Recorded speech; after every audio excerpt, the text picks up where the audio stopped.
sekarang gua akan coba ngebandingin Raptor Lake alias si 13600K dan juga Core i5 13500 yang disinyalir. Waduh, disinyalir.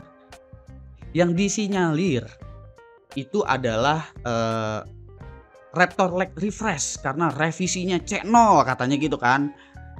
Sementara revisi yang ini adalah B0. Jadi itu bukan Raptor Lake Bang ya. Nah, ini revisinya C0 ya 13500. Di sini untuk 13600K revisinya B0. Katanya kalau C0 itu Alder Lake refresh Bang. Ya, sementara 13600K tuh Raptor Lake murni yang asli gitu kan. Ini kalau kita lihat memang di L2 cache-nya itu berbeda ya. 13600K 6x2 MB plus 2x4 MB. Sementara L2 cache dari 13500 itu 8x1,25 plus 8x1,25. Tapi L3 cache-nya sama 24 MB juga. Nah, skor dari 13500 default ya. Ini power limit nggak dilepas sekitar 16700. Pakai cooling yang ngepas 16700. Sebenarnya ini bisa 17000, tapi single core udah kelihatan lah 1800 lebih ya. Kalau kita lihat tadi, ini kan gue lagi pakai spek default ya untuk si 13600K-nya. Nah, lagi pakai spek default. Coba kita running lagi Cinebench R23. Itu dapat skor berapa sih? Coba kita running deh. Bedanya semana sih? Ini kan 16.700-an up to 17.000 lah. Ya lu perlu ingat ini gue pakai mini PC dan ini udah hampir TJ Max ya. Jadi pas turbo dia jalan 95 suhunya, habis itu baru stay di 70-an. Nah, 13600K ini berapa skornya? Berarti kita udah tahu acuan ya. Ini 16.700 sampai dengan 17.000. Nah, 13600K ini skornya ada di angka 23.000. Oke. Tapi catatannya, clock dari si 13600K ada di 5,1. E-core-nya ada di 3,9. Ini kalau gua load lagi, ini all core-nya kita lihat ya. Pas lagi jalan all core, ini clock-nya jalan berapa nih? Sekitar all core gua masih bisa dapetin 4,9, 5 GHz. Untuk P-core-nya, E-core-nya tuh stay di 3,9. Stay di 3,9. Rata-rata tuh 4,9 GHz sampai 5 GHz gue masih bisa dapat all core di 13600K ini. Nah, yang gue mau lakuin di sini adalah 13600K-nya gue akan turunin power limitnya dan clock speed-nya akan gue samain kayak 13500. Itu namanya adalah pengujian IPC atau yang disebut dengan instruction per cycle atau instruction per clock. Jadi per megahertz-nya atau per gigahertz-nya itu bisa menjalankan instruksi seberapa banyak. Jadi kita bakalan bandingin IPC dari generasi 12 ke generasi 13 nih. Ini kan base clock-nya. Base clock nggak usah dihitung lah, karena udah pasti jalan di atas base clock. Kita udah tahu power limitnya. Si 13500 tuh power limitnya dia ada di angka 65 watt PL1 ya. 65 watt PL1 dan PL2-nya ada di angka 154 watt. Untuk nyari tahu, nah di sini udah ada pengujian dari Alpha nih sebetulnya untuk nyari tahu clock speed all core-nya berapa, clock speed single core-nya berapa. Nah, di sini maksimum satu core-nya ya, maksimum satu core-nya ada di angka 4,8 GHz P-core ya. P-core-nya satu core ada di 4,8. Berarti maksimum turbonya ada di 4,8 GHz. Ya. All core-nya, all core load-nya di 65 watt PL1 itu ada di angka sekitar 3 GHz P-core, 2,9 GHz E-core ya. Tapi kalau dilepas baru dia bisa 4,5 GHz kalau power limitnya dilepas. Yang mau kita coba itu adalah power limit sesuai dengan speknya si 13500. Jadi kita set P-core-nya itu di 3 GHz tapi satu core-nya ada di 4,8 dan E-core-nya kita set di 3 GHz. Cara ngesetnya kayak gimana ya, tinggal ke BIOS aja.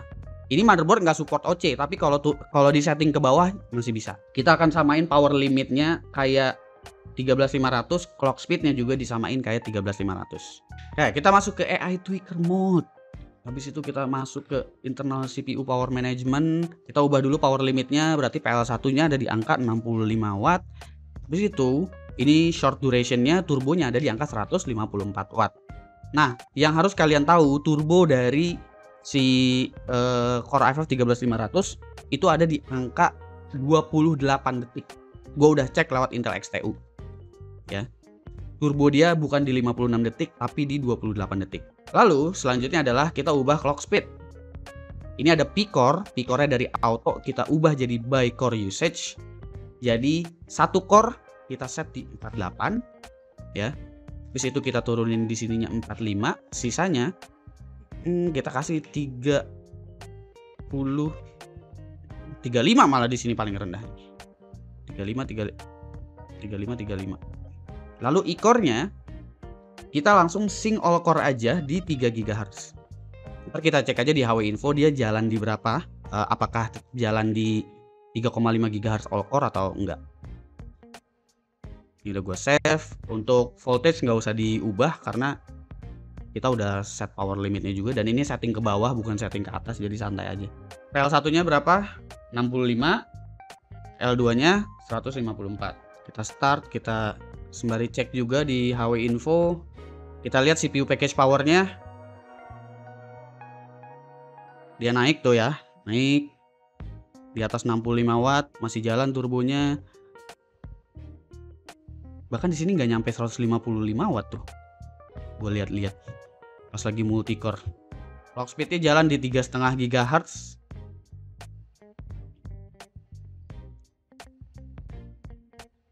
All core e-core-nya itu jalan di 3 GHz. Ya, udah selesai. Nah, 16.500.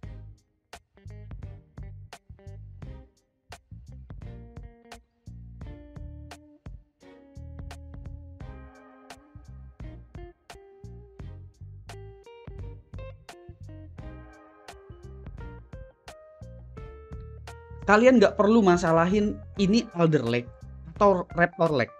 Intinya adalah seperti itu. Karena faktanya peningkatan dari Alder Lake ke Raptor Lake itu memang nggak berasa. Yang berubah dari si Raptor Lake adalah efisiensi. Itu doang. Efisiensinya berubah, tapi secara IPC ya, performance IPC-nya hampir tidak berubah. Makanya kalian bisa lihat tadi pas gue lagi jalanin multicore, meskipun power limit 2-nya gue set ke 154 watt persis kayak 13500, dia nggak ngebam sampai 150 watt. Bener kan? Paling gede 80-90 watt dia udah dapet turbonya selama kurang lebih 28 detik tadi. Tapi di 13500 dia butuh 150 watt selama 28 detik untuk mencapai turbonya. Tapi kalau kita bicaranya performance pas dia udah jalan all core, udah nyampe ke PL1 di 65 watt, efisiensinya pun sama. Jadi apa yang berubah dari si Raptor Lake? Raptor Lake ini dia bisa di gain clock speednya tinggi sekali. Jadi selama CPU-nya nggak pakai clock speed di atas 5 GHz, menurut gua putusan Intel betul. Ngapain 13500 dikasih Raptor Lake? Orang clock speednya aja paling gede cuma segitu. Mau di setnya? Buang-buang budget, pakai aja revisi yang lama. Tambahin e-core, selesai, kita bisa jual murah, orang happy, kelar. Bener nggak gua? Jadi nggak perlu masalahin, ini mau revisi C0 kayak B0 kayak, karena memang nggak segitunya Raptor Lake sama Alder Lake. 13600K single core-nya bisa hampir 2000. Ya karena clock-nya dia, turbonya di 5,1 GHz. Sementara 13500 clock-nya dia jalan mentok, single core-nya di 4,8. Jadinya ya 1800-an doang, nggak 1900 mepet-mepet ke 2000 kayak 13600K. Jadi yang membedakan paling identik ya clock speed. Kemampuan OC iya jelas beda, karena yang seperti yang gue bilang di Alder Lake untuk achieve clock speed tinggi dia udah mulai buang-buang listrik. Masuk ke 5 GHz gitu misalkan, itu buang listriknya udah lumayan berasa. Itulah sebabnya kenapa di Raptor Lake kalian bisa menemukan rekor 8 GHz, Alpha bisa 8,4 GHz kemarin rekornya dia. Terus Elmore dari ROG, gue lupa Elmore atau siapa ya yang pakai 13900K, dia world record itu dia bisa mencapai 9 GHz karena disitulah ditunjukin nih loh perbedaan dari si Raptor Lake. Kayak gitu, dia bisa achieve clock speed lebih tinggi di level power yang sama. Tapi kalau kita mainnya di power rendah cuma 65 watt, nggak butuh lah Raptor Lake. Udah pakai revisi C0 ini doang juga kagak apa-apa, bro.